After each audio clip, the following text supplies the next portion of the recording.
Pondicherry civil engineers association சார்பில் கட்டுமான பொருட்களின் விலை உயர்வை கண்டித்து கண்டன ஆர்ப்பாட்டம் நடைபெற்றது. கட்டுமான பொருட்களின் விலை சமீபத்தில் தொடர்ந்து உயர்ந்து கொண்டே வந்தது. இதையடுத்து புதுச்சேரி சிவில் இன்ஜினியர்ஸ் அசோசியேஷன் சார்பாக சுதேசிமல் அருகே கட்டுமான பொருட்களின் விலை உயர்வை கண்டித்து கவன ஈர்ப்பு ஆர்ப்பாட்டம் நடைபெற்றது.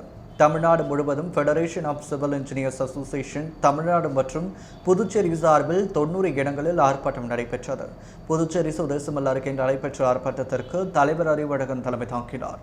செயலாளர் இளம்புருக்கு, பொருளாளர் கார்த்திகேயன், மண்டலம் 2 தலைவர் சிவகாந்தன், உடனடி முன்னாள் தலைவர் அண்ணாமலை, துணைத் தலைவர் சுரேஷ், அஜித் சந்திரன், நாகராஜன், முன்னாள் தலைவர் பிரதாபன் மற்றும் திரளான பொறியாளர்கள் கலந்து கொண்டு கோஷங்களை எழுப்பினர். தொடர்ந்து அங்கிருந்து சென்று மாவட்ட ஆட்சியரிடம் கோரிக்கை மனுவையும் அளித்தனர்.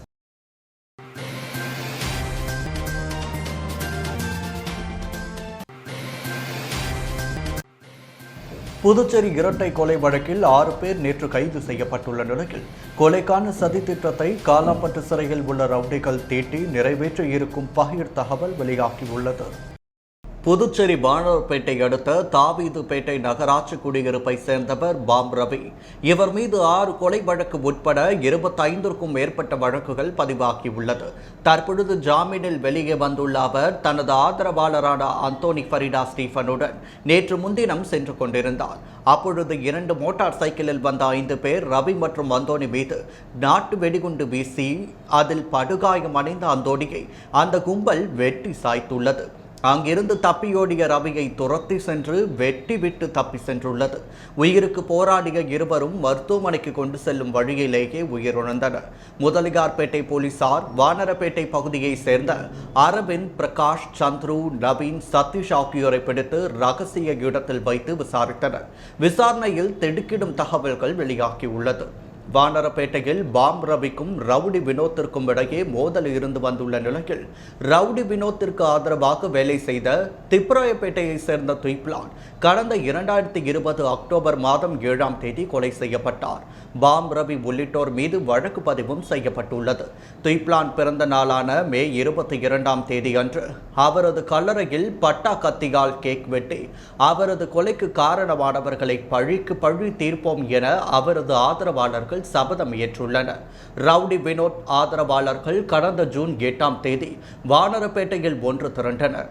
ஆனால் பாம் ரவி கிடைக்காததால் முத்தியால்பேட்டை சாய்பாபா திருமண மண்டபம் அருகே சாலையோரம் நின்றிருந்த ஒரு நபர் மீது வெடிகுண்டை வீசிவிட்டு சென்றனர்.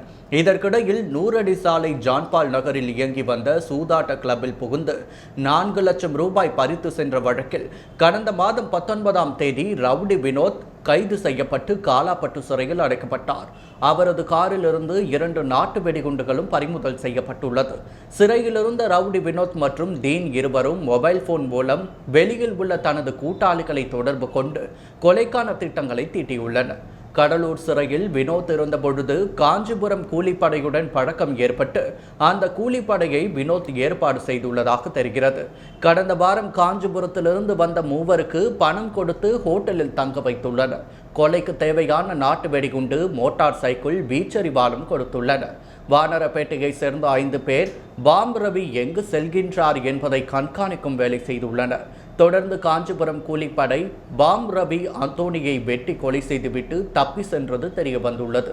முதலியார்பேட்டை போலீசார் பாம் ரவி அந்தோனி இரட்டை கொலைக்கு மூளையாக செயல்பட்ட சிறையில் உள்ள ரவுடி வினோத், தீன் மற்றும் சிறைக்கு வெளியில் உள்ள ஆட்டோ மணி, எரிக், ரோமர், கருண் மற்றும் ஃபெடரிக், தினேஷ் மற்றும் பலர் மீது கொலை, வெடிகுண்டு வீச்சு உள்ளிட்ட 8 பிரிவின் கீழ் வழக்கு பதிந்தனர்.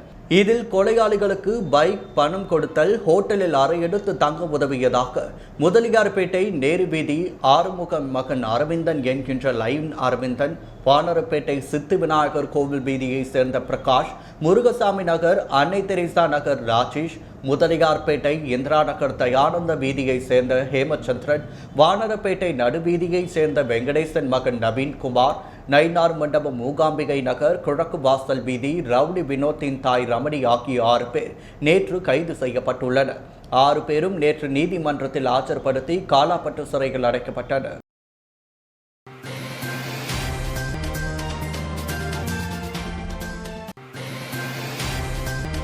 பாமக செயலாளர் கொலை வழக்கை சிபிஐக்கு மாற்ற கோரி சட்டமன்ற உறுப்பினர் PR சிவா புதுவை சட்டசபையில் முதல்வர் ரங்கசாமியை சந்தித்து மனு அளித்தார். திருநள்ளாறு பகுதியில் கடந்த அக்டோபர் 22ஆம் தேதி இரவு பாமக மாவட்ட செயலாளரான தேவமணி கொடூரமான முறையில் படுகொலை செய்யப்பட்டார். இதுவரை அங்கு இதுபோன்ற அசம்பாவித சம்பவம் எதுவும் நடந்ததில்லை. இதுபோன்ற துணிகர படுகொலையை அரங்கேற்றி இருப்பது மிகுந்த அதிர்ச்சியையும் வேதனையும் ஏற்படுத்தியுள்ளது. இதுபோன்ற கொடூர சம்பவங்கள் அப்பகுதியில் இனி தொடராமல் தவிர்க்கப்பட வேண்டும். இதனால் மக்கள் மனதில் ஏற்பட்டுள்ள பீதியை போக்கும் வகையில் தேவமணியை படுகொலை செய்தவர்களையும் அதற்கு பின்னணியில் உள்ளவர்களையும் உடனடியாக கண்டறிந்து கைது செய்யவும் இந்த வழக்கை சிபிஐ விசாரணைக்கு மாற்றி முதல்வர் உத்தரவிட வேண்டும் எனவும் தெரிவித்துள்ளனர்.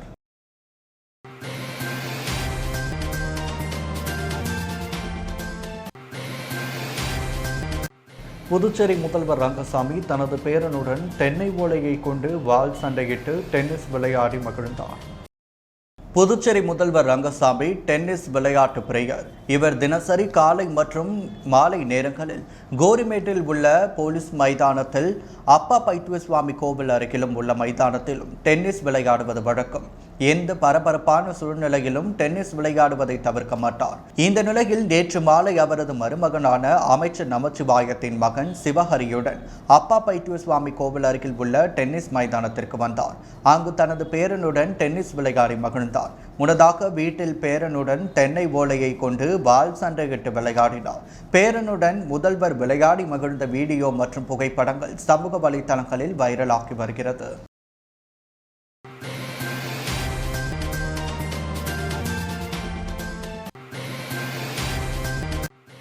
இஸ்லாமியர் சமூகத்திற்கான இடஒதுக்கீட்டை 2% 5% உயர்த்த வேண்டும் என SDPI கட்சியின் மாநில செயற்குழுவில் தீர்மானம் நிறைவேற்றப்பட்டுள்ளது.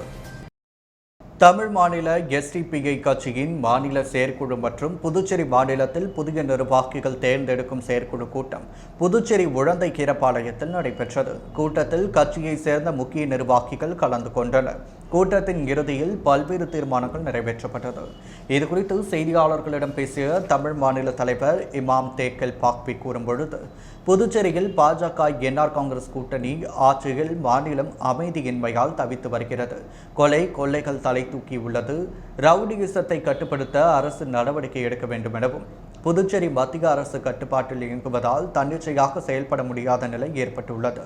எனவே மத்திய அரசு புதுச்சேரிக்கு மாநில அந்தஸ்து வழங்க வேண்டும் என்று கேட்டுக்கொண்ட SDPI கட்சியின் தமிழ் மாநில தலைவர், இஸ்லாமியர்களுக்கான இடஒதுக்கீட்டை 2% 5% உயர்த்த வேண்டும் என தெரிவித்துள்ளார். பிற்படுத்தப்பட்டோர் மற்றும் பழங்குடியினருக்கும் உள்ள இடஒதுக்கீடு குளறுபடியை சரி செய்து புதுச்சேரி மாநில தேர்தல் ஆணையம் உடனடியாக பஞ்சாயத்து தேர்தலை புதுச்சேரியில் நடத்த வேண்டும் எனவும் தெரிவித்துள்ளார். புதுச்சேரி காமராஜர் சாலையில் அமைந்துள்ள மகா மென்ஸ்வேர் ஆண்கள் ஆடையகத்தில் தீபாவளி சிறப்பு விற்பனை களை கட்டியுள்ளது. புதுச்சேரி காமராஜர் சாலை அருகில் அமைய பெற்ற மகா மென்ஸ்வேர் ஆண்கள் ஆடையகம் சில தினங்களுக்கு முன்பு முதல்வர் ரங்கசாமியால் திறப்பு விழா கண்டது. இந்த ஷோரூமில் ஆண்களுக்கென்று அனைத்து விதமான ஷர்ட், டிஷர்ட், பேண்ட், கோட், உள்ளாடைகளும் விற்பனை செய்யப்பட்டு வரும் நிலையில் தீபாவளி பண்டிகையையொட்டி மேலும் பல்வேறு டிசைன்களில் தரமான ஆடைகள் அணிவகுத்து வைக்கப்பட்டுள்ளது. புதுவை இளைஞர்களுக்காக திறப்பு விழா கண்டுள்ள மகா மென்ஸ்வேர் தீபாவளி பண்டிகையை கொண்டாடி மகிழ 10% சிறப்பு தள்ளுபடி வழங்கியுள்ளது குறிப்பிடத்தக்கது.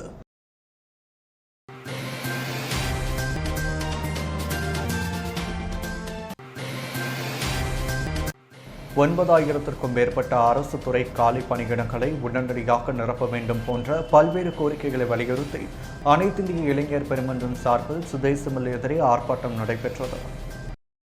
பகத்சிங் தேசிய வேலைவாய்ப்பு உறுதியளிப்பு சட்டத்தை நிறைவேற்ற கோரியும் 9,000க்கும் மேற்பட்ட அரசு துறை காலி பணியிடங்களை உடனடியாக நிரப்ப வேண்டும்.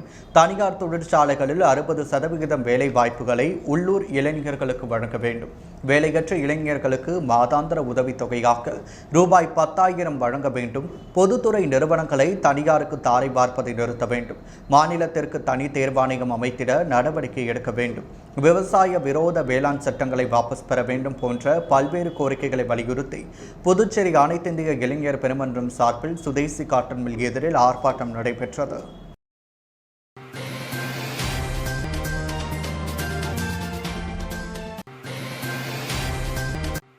புதுச்சேரியில் சட்டம் ஒழுங்கு சீர்குலைந்து கொலை நகரமாக மாறி வருகிறது என முன்னாள் முதல்வர் நாராயணசாமி குற்றம் சாட்டியுள்ளார். சமூக வலைதளத்தில் இது குறித்து அவர் தெரிவிக்கையில், புதுச்சேரியில் என்ஆர் காங்கிரஸ் பாஜக கூட்டணி ஆட்சி அமைத்த 6 மாதத்தில் மாநில அமைதி குலைந்துள்ளது. கொலை, கொள்ளை, அபகரிப்பு, மாமூல் வசூல் தாராளமாக நடக்கிறது. காங்கிரஸ் ஆட்சியில் சட்டம் ஒழுங்கு கட்டுக்குள் வைக்கப்பட்டது. மக்கள் அச்சத்திலும் பீதியிலும் வாழ வேண்டிய நிலை ஏற்பட்டுள்ளது. பெண்கள் எந்தவித பாதுகாப்பும் இல்லாமல் வெளியே நடமாட முடியவில்லை. கடந்த 6 மாதங்களில் 10க்கும் மேற்பட்ட கொலைகள் நடந்துள்ளது. 2 நாட்களுக்கு முன்பு காரைக்காலில் ஒருவர், வானரப்பேட்டையில் நேற்று முன்தினம் 2 பேர் வெடிகுண்டு வீசி வெட்டி கொலை செய்யப்பட்டுள்ளனர்.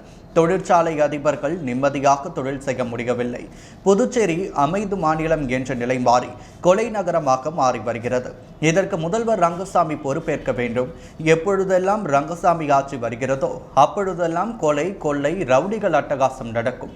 மக்களை பற்றி கவலைப்படாமல் ஆட்சியை பகிர்ந்து கொள்வது, கட்சி பலத்தை உயர்த்துவதில் கவனம் செலுத்துகின்றனர். இப்பொழுதாவது முதல்வர் விழித்துக் கொண்டு நடவடிக்கை எடுக்க வேண்டும். கொலை, கொள்ளையால் சுற்றுலா பயணிகள் வரத்து குறைந்து வியாபாரம் பாதித்து மாநில வருவாயையும் பாதிக்கும். எனவே மக்களுக்கு இந்த அரசு உரிய பாதுகாப்பு அளிக்க வேண்டும் எனவும், தற்பொழுது மத்திய பிரதேசத்தில் 1 லிட்டர் பெட்ரோல் 117 ரூபாயாகவும், மகாராஷ்டிராவில் 116 ரூபாய்க்கு விற்பனையாகிறது. கடந்த 3 மாதங்களில் பெட்ரோல் மற்றும் லிட்டருக்கு 38 ரூபாயும், டீசலுக்கு 36 ரூபாயும் உயர்ந்துள்ளது. பெட்ரோல், டீசல் மீது மத்திய அரசு விதிக்கும் செஸ் வரியை குறைக்க வேண்டும். பண்டிகை காலம் வருவதால் புதுச்சேரியில் கொரோனா விதிமுறைகளை தீவிரப்படுத்த வேண்டும். சிறுவர்களுக்கு இன்னும் தடுப்பூசி போடவில்லை. தற்பொழுது பள்ளிகள் திறந்தால் சிறுவர்கள் பாதிக்கப்படுவர். 2வது டோஸ் தடுப்பூசி போடும் பணியை தீவிரப்படுத்த வேண்டும். கொரோனாவை முழுமையாக கட்டுப்படுத்த வரும் ஜனவரி மாதம் முதல் பூஸ்டர் டோஸ் 3வது தடுப்பூசி போட நடவடிக்கை எடுக்க வேண்டும் எனவும் தெரிவித்துள்ளார்.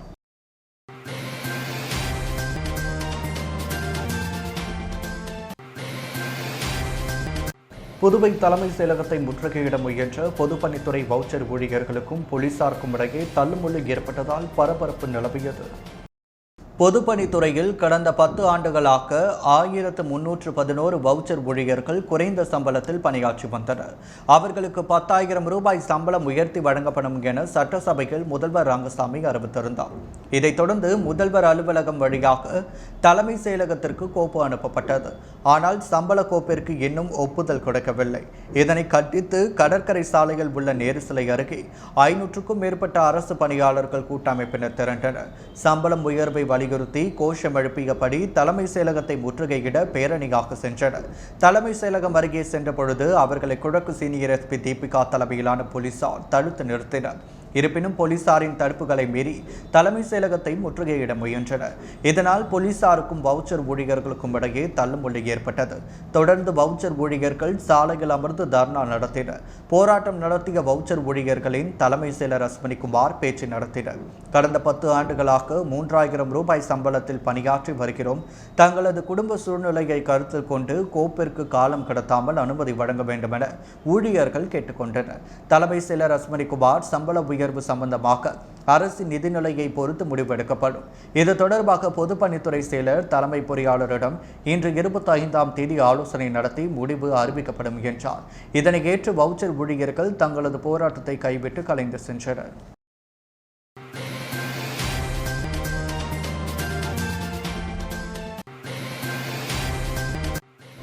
உள்ளாட்சி தேர்தல் குறித்து உருளையன்பேட்டை தொகுதி வட்டார காங்கிரஸ் கமிட்டி நிர்வாகிகளின் ஆலோசனை கூட்டம் நடைபெற்றது. புதுச்சேரி உள்ளாட்சி தேர்தல் மற்றும் கட்சி வளர்ச்சி குறித்து உருளையன்பேட்டை தொகுதி வட்டார காங்கிரஸ் கமிட்டி நிர்வாகிகளின் ஆலோசனை கூட்டம் செயின்ட் தெரேஸ் வீதியில் உள்ள தனியார் ஹாலில் நடைபெற்றது. வட்டார காங்கிரஸ் தலைவர் ரமேஷ் மற்றும் ஆறுமுகம் தலைமையில் இந்த கூட்டம் நடைபெற்றது. கூட்டத்தில் மேலிட பொறுப்பாளர் சுரேஷ், சிறப்பு அழைப்பாளராக முன்னாள் முதல்வர் நாராயணசாமி, மாநில செயலாளர்கள் சகுந்தலா, மாநில இளைஞர் காங்கிரஸ் செயல் தலைவர் வேல்முருகன், இளைஞர் காங்கிரஸ் பொதுச் செயலாளர் பரணி மற்றும் மாவட்ட வட்ட நிர்வாகிகள், உருளையன்பேட்டை தொகுதி காங்கிரஸ் பிரமுகர்கள் பலர் கலந்து கொண்டனர்.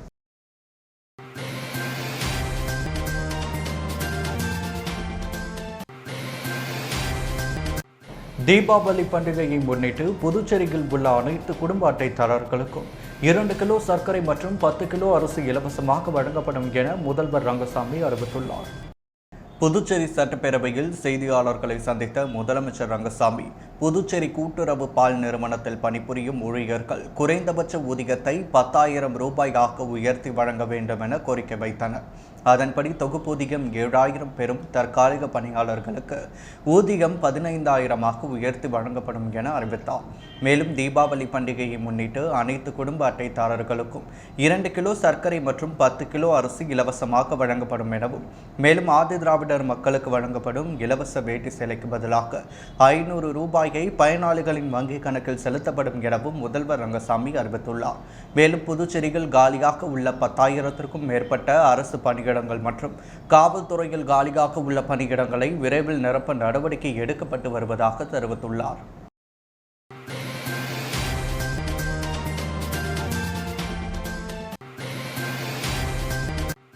புதுச்சேரியில் தீபாவளி பண்டிகையை முன்னிட்டு கிழக்கு காவல் நிலைய சரக பகுதிகளில் சிசிடிவி கேமராக்கள் பொருத்தப்பட்டு கண்காணிக்கப்படும் என கிழக்கு காவல் சரக எல்லைக்கு உட்பட்ட முக்கிய குற்றவாளிகளை குண்டர் தடுப்பு சட்டத்தின் கீழ் கைது செய்ய பரிந்துரைக்கப்பட்டுள்ளதாகவும் கிழக்கு காவல் கண்காணிப்பாளர் தெரிவித்துள்ளார். புதுச்சேரி கிழக்கு காவல் சரகத்திற்கு உட்பட்டது புதுச்சேரியின் நகர பகுதி. இதில் ஏராளமான கடைகள் மற்றும் வர்த்தக நிறுவனங்கள் உள்ளது. இந்த நிலையில் இன்னும் சில நாட்களில் தீபாவளி பண்டிகை வரவுள்ள நிலையில் நகர மற்றும் கிராமப்புற மக்கள் தீபாவளிக்கான பொருட்கள் வாங்குவதற்கு அதிக அளவில் கடை வீதிகளுக்கு வந்த வண்ணம் உள்ளதால் கூட்ட நெரிசல் அதிகமுள்ள பகுதிகளில் திருட்டு மற்றும் எந்தவித அசம்பாவித சம்பவம் நடைபெறாமல் இருக்க போலீசார் தீவிர கண்காணிப்பு பணியில் ஈடுபட்டு வருகின்றனர். இந்த நிலையில் இன்று செய்தியாளர் சந்தித்த கிழக்கு காவல் கண்காணிப்பாளர் தீபிகா, தீபாவளி பண்டிகையையொட்டி நகர பகுதிகளில் போக்குவரத்து நெரிசல், திருட்டு சம்பவங்களை தடுக்க அனைத்து முன்னெச்சரிக்கை நடவடிக்கைகள் எடுக்கப்பட்டு வருவதாகவும், முக்கிய இடங்களில் கண்காணிப்பு கேமரா பொருத்தப்பட்டு கண்காணிக்க திட்டமிட்டுள்ளதாகவும், இதற்கான பணிகள் வேகமாக நடைபெற்று வருகிறது எனவும் தெரிவித்துள்ளார். மேலும் ரவுடிகள் மீது பரிந்துரை செய்யப்படுவதாகவும், கிழக்கு காவல் சரகத்திற்கு உட்பட்ட பகுதியில் உள்ள 5 பேர் மீது குண்டர் சட்டத்தின் கீழ் நடவடிக்கை எடுக்கவும் பரிந்துரைக்கப்பட்டுள்ளதாகவும் தெரிவித்துள்ளார்.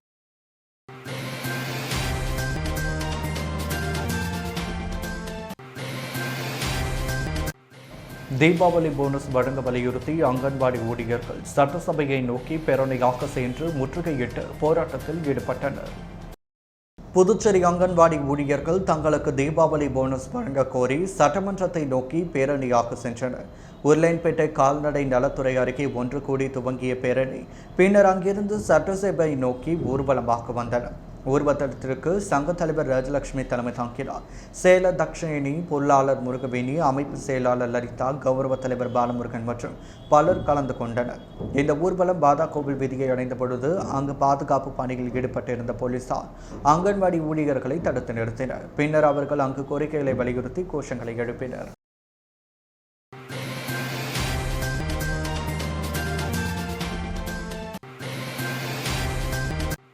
புதுச்சேரியில் வணிக உரிமம் பெறாத திருமண நிலையத்திற்கு நகராட்சி அதிகாரிகள் சீல் வைத்தனர்.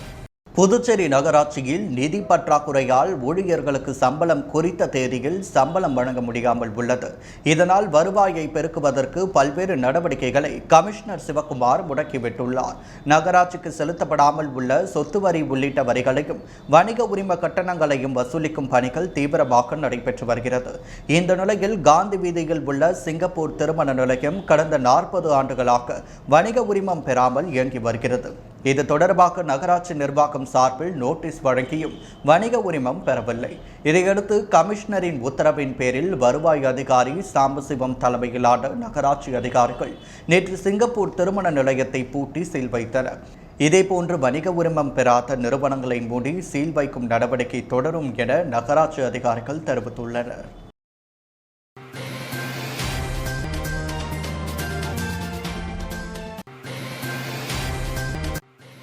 புதுச்சேரியில் அமைப்பு சாரா தொழிலாளர்களுக்கு நலவாரியம் அமைக்க வேண்டும், பண்டிகை கால உதவித்தொகையை 3,000 உயர்த்தி வழங்க வேண்டும் உள்ளிட்ட கோரிக்கைகளை வலியுறுத்தி CITU தொழிற்சங்கத்தினர் சட்டமன்றத்தை முற்றுகையிட முயன்ற பொழுது தள்ளுமுள்ளு ஏற்பட்டதால் பரபரப்பு ஏற்பட்டுள்ளது.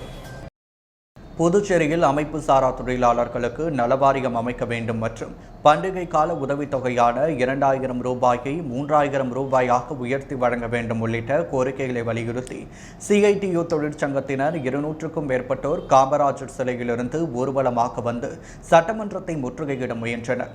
ஆனால் சட்டப்பேரவை அருகே காவல்துறையினர் தடுப்புகள் அமைத்து அவர்களை தடுக்க முயன்றனர். இதனால் காவல்துறையினர் மற்றும் போராட்டக்காரர்களுக்கு இடையே தள்ளுமுள்ளு ஏற்பட்டது. தொடர்ந்து போராட்டத்தில் ஈடுபட்டவர்களை காவல்துறையினர் கைது செய்தனர்.